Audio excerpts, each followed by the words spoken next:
So here's a little walkthrough of what we've got on the kit at the moment. Because we did 8 songs, we tended to change around the important parts, sort of the ride cymbal and the snare drum for different songs. So one of the ride cymbals we were using on my right hand side was a Sweet Ride 21 inch. This is mine, and it's a really great all round little ride cymbal. And then if we wanted something a little bit darker, so you see all my mess, we've actually got a K Heavy Ride here, 20 inch, again all Zildjian. We've got a 17A Crash standard, and on the other side a little 15 Crash as well.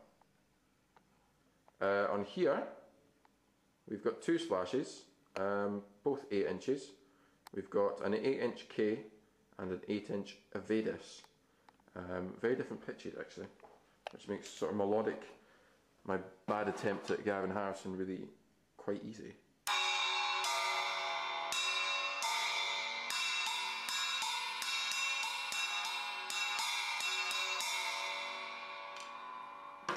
For the hi-hats, these were only used on one song actually. These are a set of 1920s, 30s Zildjian things. They're 13-inch hi-hats, and they sound really great for that sort of two-feel jazz kind of thing. They're a little bit too undefined for normal playing, or normal modern playing at least. And for this session I really wanted a dry ride cymbal sound, so I borrowed from the very, very nice guys at Drum Central in Edinburgh this Impression 19-inch dry jazz, and I love it. It is phenomenal. I love this ride cymbal.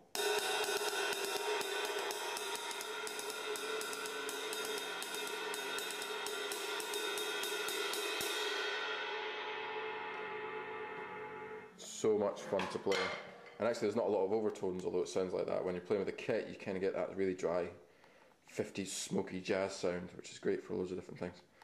So I only used an auxiliary snare on one track, and it's this little bad boy which I picked up pretty recently, which is a Sonor 10 inch, that's right, 10 inches by 2 inches jungle snare drum.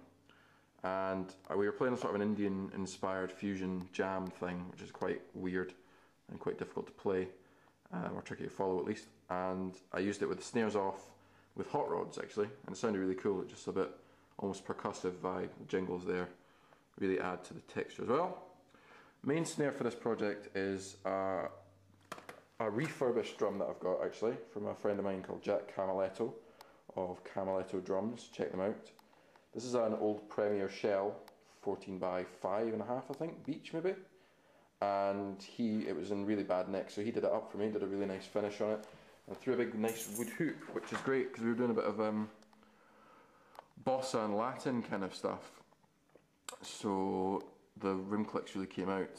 The main kit is actually a Gretsch Catalina Jazz, which comes in 18, 16, 12, 8 and 14, 14.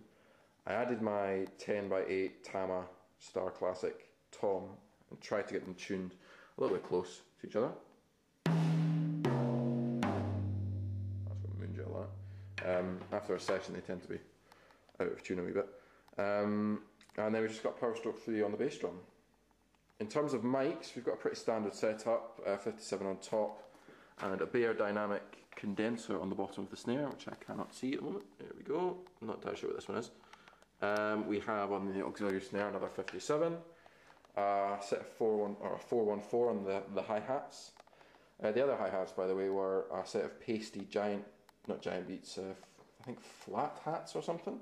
They're quite light, they're really nice sounding, but they're kind of similar kind of vibe to these ones, but just a little bit more pronounced when you're actually playing groove stuff. On all 3 toms we have MD 421s. It's kind of a standard, isn't it? We've got these bad boys which I think are amazing. These are Geffel M300s, and they are stunning as an overhead. They're really detailed. It's almost like you get a funnel of sound just coming out of the capsule. And the other set of overheads we have, let's get a little light, is a set of AKG C12s, quite old, and they're quite roomy. So the M300s provide a sort of a more focused sound, and the C12s allow the client, because this is a remote session, allows the client to mix if he wants a big open sound, if he wants a focused sound. Bass drum. So here we go. So we've got the Audix D6, just in the hole, and a Neumann U87. That is it, really. It's been a really fun session, and so I look forward to playing on Jeff's other tunes, hopefully. Catch you later.